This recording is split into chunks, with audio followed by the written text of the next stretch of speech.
এগুলোর মধ্যে তোমার পড়বে, এটি নিশ্চিন্তে থাকো। ঠিক আছে, দেখো 3 নম্বর প্রশ্ন হচ্ছে, রাধারানী কান্দিতে কান্দিতে কতকগুলি বনফুল তুলিয়া তাহার মালা গাঁথিল। রাধারানী এমন আচরণের কারণ কি? মারাত্মক ইম্পর্টেন্ট প্রশ্ন, বারবার বলছি, প্রশ্ন কিন্তু একটু ছেড়ে যাবে না।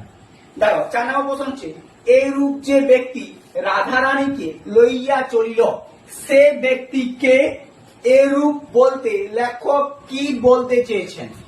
এই 4টি প্রশ্ন তোমার দিলাম, এই 4টি প্রশ্নের মধ্যেই তোমরা পড়ে যাবে।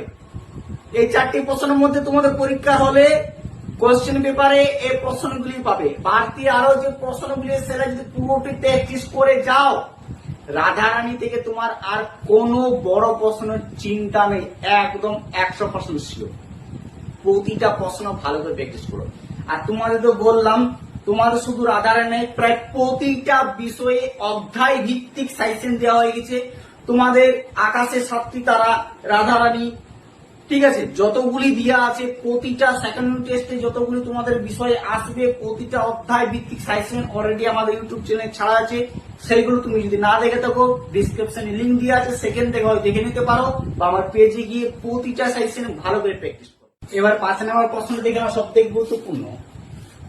আর তাহারে সংস্থান রইল না, কাদের কেন এমন পরিস্থিতি? এই প্রশ্নটি খুবই দয়ালু এবং মারাত্মক ইম্পর্টেন্ট প্রশ্ন, বারবার বলছি, ভালো করে প্র্যাকটিস করো। 6 নম্বর প্রশ্ন হচ্ছে, রাধারানী ক্ষুদ্র বুদ্ধিটুকু ইহা বুঝিতে পারিল। কি বুঝতে পারিল? ক্ষুদ্র বুদ্ধিটুকু বলার কারণ কি? এই প্রশ্নটিও তোমাদের ঘুরিয়ে দিতে পারে। ঠিক আছে, বারবার বলছি, প্রশ্ন তোমাদের ঘুরিয়ে দিতে পারে, ঠান্ডা মাথায় প্র্যাকটিস করো।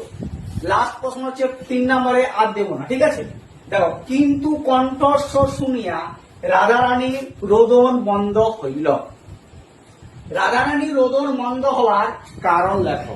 এই যে মাত্র তোমাদের 7টি 3 নম্বরের প্রশ্ন দেখিয়ে দিলাম রাধারানী দেখি, এই 7টি তোমরা প্র্যাকটিস করো। এই 7টির বাইরে তোমাদের প্রশ্ন আসবে না, এটি তোমরা শিখো। দেখো ক্লাস 9, এবারে তোমাদের সাথে যে 5 নম্বরের প্রশ্নগুলো আলোচনা করবো, এই 5 নম্বরে মাত্র 4টি, হ্যাঁ ঠিক শুনছো, মাত্র 4টি 5 নম্বরের রাধারানী থেকে দেখিয়ে দিচ্ছি।